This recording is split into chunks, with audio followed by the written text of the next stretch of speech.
नमस्कार मंडळी, मी आहे प्रतिभा गुजर. ज्योती किचनमध्ये तुमचं स्वागत आहे. आता हे आहे नारळाची बर्फी. हे काय मी बाहेरून विकत आणली नाही बरं का. ही बर्फी मी घरातच तयार केले आणि तेही गॅसचा वापर न करता. मग चला मंडळी, रेसिपीला सुरुवात करू. 1 कप खोबऱ्याचं कीस किंवा याला बुरा असंही म्हणतात आणि त्याचबरोबर पाऊण कप हे दूध पावडर आणि तसंच अर्धा कप एवढं इथं मी साखर घेतली आहे. ही साखर मोठी मोठीच अशी आहे आणि आपल्याला जे आवडतात ते आपण इथं ड्रायफ्रूट्स घ्यायचे आहेत. त्याच्यामध्ये नुसतं बदाम पण घेऊ शकता, नाही म्हणता नुसतं काजूचा पण वापर करू शकता. पण मी इथं दोन्ही पण ड्रायफ्रूट्सचे तुकडे करून घेतलेले आहे.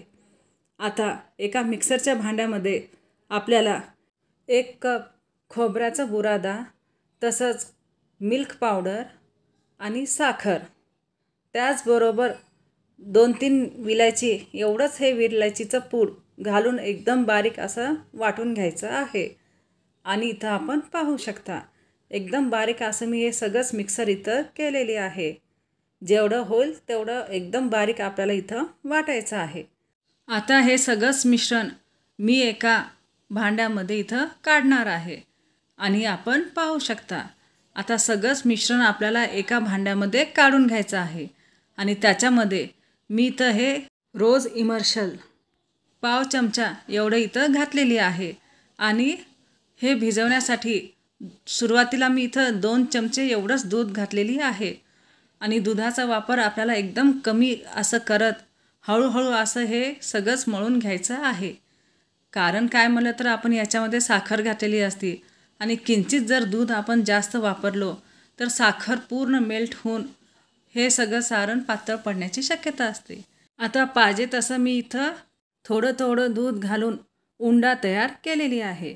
आता जे आपण ड्रायफ्रूट्स तुकडे तुकडे केलं होतं ते सगळेच ड्रायफ्रूट्स एका प्लेटमध्ये आपल्याला घ्यायचं आहे. आणि ह्या ड्रायफ्रूट्समध्ये जे उंडा आत्ता आपण भिजवलं होतं त्याच्यातलं किंचितसं असं काढून सगळंच ह्या ड्रायफ्रूट्समध्ये एकजीव होईल असं इथं मिक्स करायचं आहे. आणि आपण पाहू शकता हळूहळू करत सगळेच ड्रायफ्रूट्स आपण ह्या उंड्याला चिटकेल असं मिक्स करून घ्यायचं आहे. इथं मला आणखीन थोडंसं सारण घ्यायची आवश्यकता वाटली, त्याच्यामुळे मी इथं आणखीन थोडं सारण घेऊन हे एकजीव असं इथं उंडा हे व्यवस्थित असं मळून घेतली आहे. आता आपण पाहू शकता आता ड्रायफ्रूट्सचं मी एक असं लांब असं वळकटी इथं तयार केली आहे आणि आपल्याला पण असंच करायचं आहे. आता कट्ट्यावर मी एक बटर पेपर घेतली आहे आणि त्या बटर पेपरवर जे मेन उंडा होता ते सगळं एकजीव असं इथं मळून घेतली आहे. आणि परत त्याची वळकटी करून त्याला हातानंच थोडं प्रेस करून इथं त्याच्यावर एक दुसरं बटर पेपर मी इथं झाकलेली आहे. आणि ते झाकल्यानंतर त्याला मी आता अद्दर असं लाटण्यानं लाटून घेणार आहे. हे आता लाटण एकदम जाड नाही, एकदम पातळ नाही, अशामध्ये आपल्याला इथं हे व्यवस्थित सगळीकडून गोल न लाटता आयत आकृतीमध्ये हे सगळं लाटून घ्यायचं आहे. आणि त्याच्यासाठी मी बटर पेपर गोल गोल फिरून हे व्यवस्थित असं लाटून घेत आहे. आणि व्हिडिओमध्ये आपण पाहू शकता हे आता बटर पेपर लावायचं कारण म्हणजे लाटण्याला हे सारण चिटकू नये आणि पेपरवरून लगेच निघावं याच्यासाठी मी बटर पेपरचा वापर केलेली आहे. आता माझं लाटून झालं की मी त्याच्यावरचं बटर पेपर हे काढून टाकलेली आहे.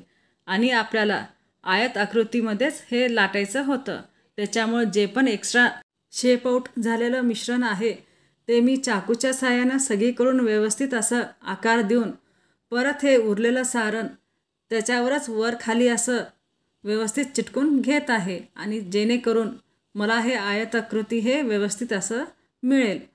थोडं हातानंच प्रेस करून थोडं लाटण्यानं लाटून मी व्यवस्थित असं हे केली आहे. आता जे आपण ड्रायफ्रूट्स करून वळकटी तयार केलं होतं ते खालच्या बेसच्या हाईटला बरोबर आहे की नाही ते चेक करायचं. कमी वाटत असेल तर परत त्याला लांब लांब असं हातानंच वळून घ्यायचं आहे. आणि मग ते वळकटी आता त्या बेसवर ठेवून आपल्याला बटर पेपरच्या साहाय्यानं गोल गोल असं करून घ्यायचं आहे. आणि आपण ते व्हिडिओमध्ये पाहू शकता. घाई गडबड न करता व्यवस्थित आणि सावकाशपणे आपल्याला हे बटर पेपरच्या साहाय्यानं व्यवस्थित असं कवर करायचं आहे. आणि आपण इथं पाहू शकता. आता हे गोल असं इथं आकार देऊनच वळकटीला हे बेस हे कवर झालेलंच आहे. आणि जर कुठं थोडंसं किंचित असं दिसत असेल तर त्याला पण आपण व्यवस्थित असं इथं कवर करून घेऊया. आणि आपण पाहू शकता इथं किंचित मी थोडंसं उघडं असलेलं पूर्ण कवर असं केलेली आहे. आणि परत हे हाताच्या साहाय्यानं गोल गोल असा आकार दिले आहे. आता एवढ्यावरच आपण थांबू शकता. पण मला आता हे थोडेसे चौकोन असे वड्या पाडायचे होते. त्याच्यासाठी मी हातानंच सगळीकडून व्यवस्थित प्रेस करून ह्या वळकटीला चौकोन असं आकार इथं देत आहे. आपण पाहू शकता. आपण हाताचा पण वापर करू शकता. नाही म्हणलं तर लाटण्याच्या साहाय्यानंच साईडला सगळं काठं दाबून दाबून पण असं चौकोन आकार इथं करू शकता. आता चौकोन आकार देणं झाल्यावर बटर पेपर त्यालाच लपटून 10 मिनटासाठी फ्रीजमध्ये ठेवूया. आणि 10 मिनिट झाल्यानंतर आता मी हे बर्फी फ्रीजमधून काढलेली आहे. आणि हे अगदी बाजारमधून विकत आणल्यासारखीच बर्फी दिसाव ह्याच्यासाठी मी इथं हे चांदीचं वर्क वापरलेली आहे. आपल्याला पण एकदम चांगल्या क्वालिटीचं भारीचंच असं चांदीचं वर्क लावायचं आहे. आणि हे वर्क जरी नाही लावला तरी पण चालेल. माझ्या घरी शिल्लक होतं त्याच्यामुळे मी इथं हे वर्क लावलेली आहे. आणि आपण पाहू शकता हे चांदीचं वर्क लावल्यानं स्वीट एकदम बाहेरूनच आपण विकत घेतलेले आहोत की काय असं ह्याला छानसं असं लुक येतं. आता वेळ आली आहे कटिंगची. आता पाहिजे त्या आकारमध्ये आपण हे बर्फीचे तुकडे इथं करू शकता. मी एकदम लहान नाही ना एकदम मोठे नाही अशा पद्धतीनं इथं बर्फीचे तुकडे हे केलेले आहे. आणि आपण पाहू शकता बर्फी हे आतून एकदम अशी भारी असं मस्तच इथं दिसत आहे. मग अशा पद्धतीनं सगळेच तुकडे आपण इथं हळूहळू करत करून घ्यायचं आहे. आणि एका प्लेटमध्ये मी इथं ठेवलेली पण आहे. तर मग काय मंडळी, आवडली का रेसिपी? आवडली असेल तर लाईक, शेअर, सबस्क्राईब करायला विसरू नका. मग काय मंडळी, येताय ना नारळाची बर्फी खायला? एकदम मऊ आणि मुलायम अशी नारळाची बर्फी करून तयार झाली आहे. आणि शिवाय दिसतंय ना बाहेरून आणल्यासारखी? कोणी म्हणूच शकत नाही एवढी सुंदर बर्फी हे घरी तयार झाली असेल. धन्यवाद.